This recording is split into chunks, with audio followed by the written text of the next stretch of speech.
Welcome back to FryMinis. I'm Eric, and today in our Van Richten's Guide to Ravenloft coverage, we're going to take a look at other horror genres.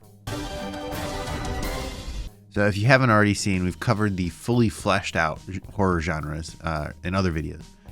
But in the book, there's a section called Other Horror Genres, where we've got just a little bit of a light touch on each additional horror genre instead of the full deep dive. In addition to the aforementioned terrors, consider exploring any of the following horror genres when creating adventures in the domains of dread. Beyond these, there are dozens of other types of horror tales you can explore. Consider investigating the hallmarks of any of these frightful categories, or look into the genres of your own favorite scary films and stories. Understanding what makes a type of horror story frightening and how you can mimic or subvert genre tropes in your storytelling can provide endless inspiration for your terrifying adventures. Okay, we're going to take a quick look at disaster horror, occult detective stories, psychological horror, and slasher horror. Starting off with disaster horror, which I always love a good disaster movie. Here we go. In disaster horror adventures, the world has fallen to ruin, or it's getting there fast. The unthinkable has happened, and as a result, society is collapsing. In these tales, a monster or villain might be replaced by cascading catastrophes like those brought about by a meteor strike or volcanic eruption. Regardless of a hero's power, the best timed critical hit or the most powerful spell might not fix a city ruined by an earthquake or a world ravaged by plagues. The disasters in your horror adventures need not be natural. Magical disruptions, temporal shifts, and violent interplanar rifts might sow all manner of supernatural chaos. Wars and relentless monster hordes like legions of zombies or fiends can also cause region or world-changing ruin. In all these cases, society breaks down. There are no inns to sleep in, healers are few or overtaxed, and anarchy rises as governments crumble. Environmental hazards such as those in the Dungeon Master's Guide might be extreme and lead to scarcity of food or other resources. Scared innocents, opportunistic scavengers, and leaderless military forces all seek to survive. The hopeless acts of others might even prove more horrifying than the provoking disaster. I think that does a great job of setting up why a disaster kind of thing is so scary. Not just the actual damage of the event itself, but as everything else collapses around it. When creating adventures inspired by disaster horror, ask yourself the following questions.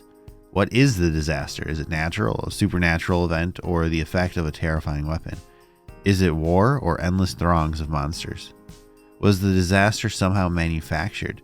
Is there a cause behind it? Is there a place that was somehow spared from the disaster? What parts of society have collapsed? Are most common people trying to ride out the disaster, or are they fleeing in search of safety? Who is taking advantage of the disaster? Are they normal people, monsters, or another threat? Does everyone believe in the danger of the disaster? That one might be a little too soon. Has the disaster given rise to extreme behaviors such as paranoia, cultic behaviors, or cannibalism? Will the world ever be the same again? I like it, and I think it would be really an interesting angle. So a lot of people, a lot of DMs, when they're creating their worlds, their homebrew worlds specifically, they'll go into depth on all these lore moments and timelines and everything.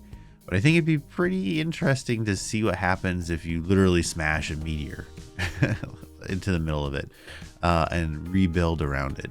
I think that could be kind of cool, especially maybe if you've been using that homebrew world for a little while.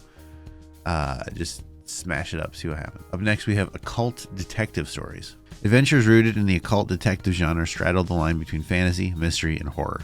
For the occult detective, solving paranormal mysteries is all part of the job. In these adventures, villains employ supernatural powers towards nefarious ends, while characters act as detectives, interpreting events, learning patterns, deducing goals, and ultimately putting an end to the threat. Investigation and cleverness take center stage in these adventures, though as in the noir stories that inspire the genre, there's plenty of room for action.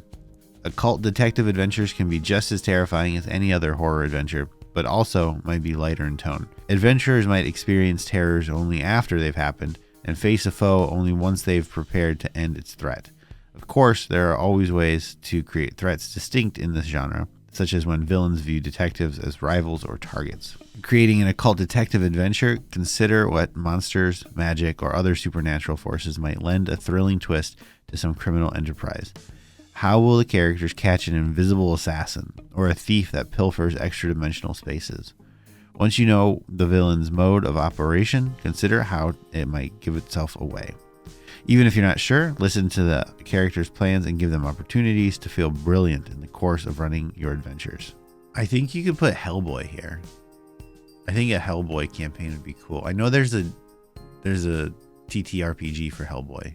I've never played it, but now I'm interested. When creating adventures inspired by occult detective stories, ask yourself the following questions.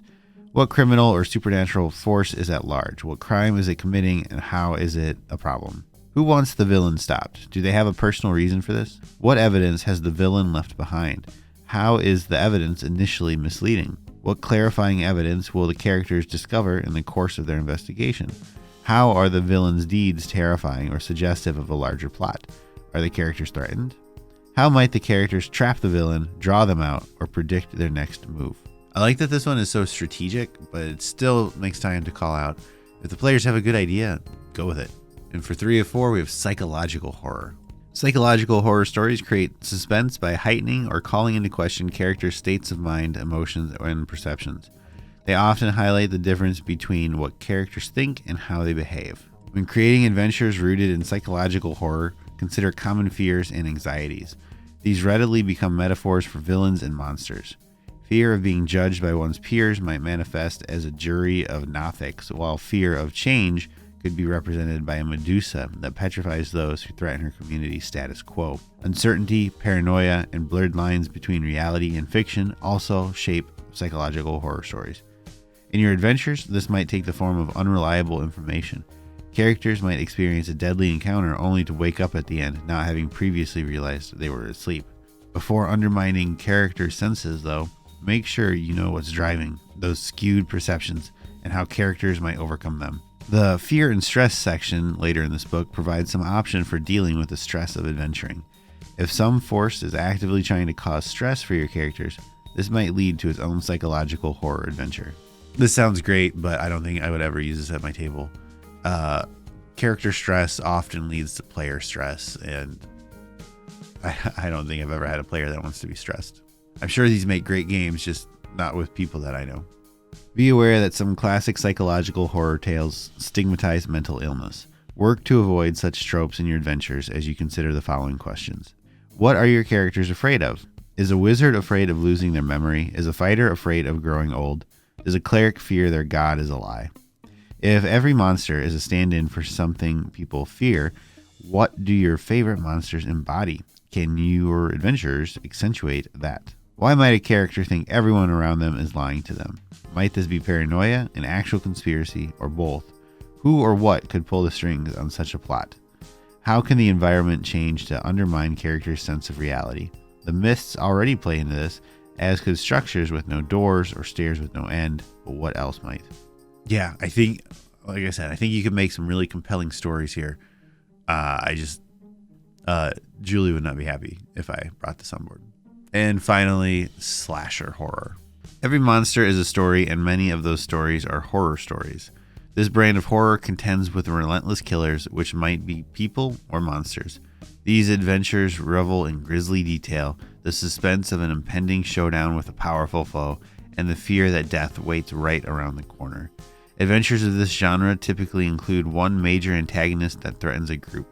This might be a particularly large or cunning beast, a murderer who terrorizes a neighborhood, a monster stalking a town, or a supernatural menace who spreads a signature sort of death. When creating your own monster or slasher horror adventure, choose a creature with a challenge rating high enough that your party won't defeat it with a few lucky hits. Also, consider foes with details you're eager to explore in various terrifying scenes. A Medusa, for example, becomes all the more terrifying when it murders with petrified body parts, or forces victims into unsettling poses before petrifying them. Also, consider who the villain's targets are and why the villain has chosen to prey upon that group. Is it out of hunger or for revenge? Or does the creature have a more deep-seated need to kill? Now this is good. I like this. I think you could easily fit this into most D&D groups. Being hunted, kind of being stalked by this big bad, like alien, like predator. And typical scary movies. The relentless killers presented later in this book provide perfect foes for adventures embracing this type of horror. Also, when creating adventures inspired by monsters or slasher horror, ask yourself the following questions. Who is the monster or slasher? How do they kill? What has made them infamous? Why is a community defenseless against this killer? In what shocking ways does the killer use its powers? How does the killer avoid capture? Where does it hide from its pursuers? Does the killer think it's justified? Has the community wronged it in some way? What characters in your story exist only to be victims? What climactic event is sure to tempt the killer into the open? Those are all awesome. So this whole book, I absolutely love this entire book. But I really liked how they've covered these different genres of horror. Going into this, I did not anticipate each genre of horror being so different. I'm not a big horror guy, so I hadn't put much thought into it. But it's opened my eyes. I like that you can see all these like gross things, all the way from body horror up to dark fantasy to cosmic. I really liked, and I really appreciate that we've got these extra versions. So you've got your primary things covered in the other sections. And then the contents of this video, we cover just the other little blaps, oh, and by the way, this is out there. Here's some tips. The book does a great job of pointing you in the right direction and giving you the tools you need to run your own content. Okay, so that will do it for the genres of horror. Stay tuned for more Van Richten's guide to Ravenloft coverage here on FryMinis. Please like and subscribe. Thanks. See you next time.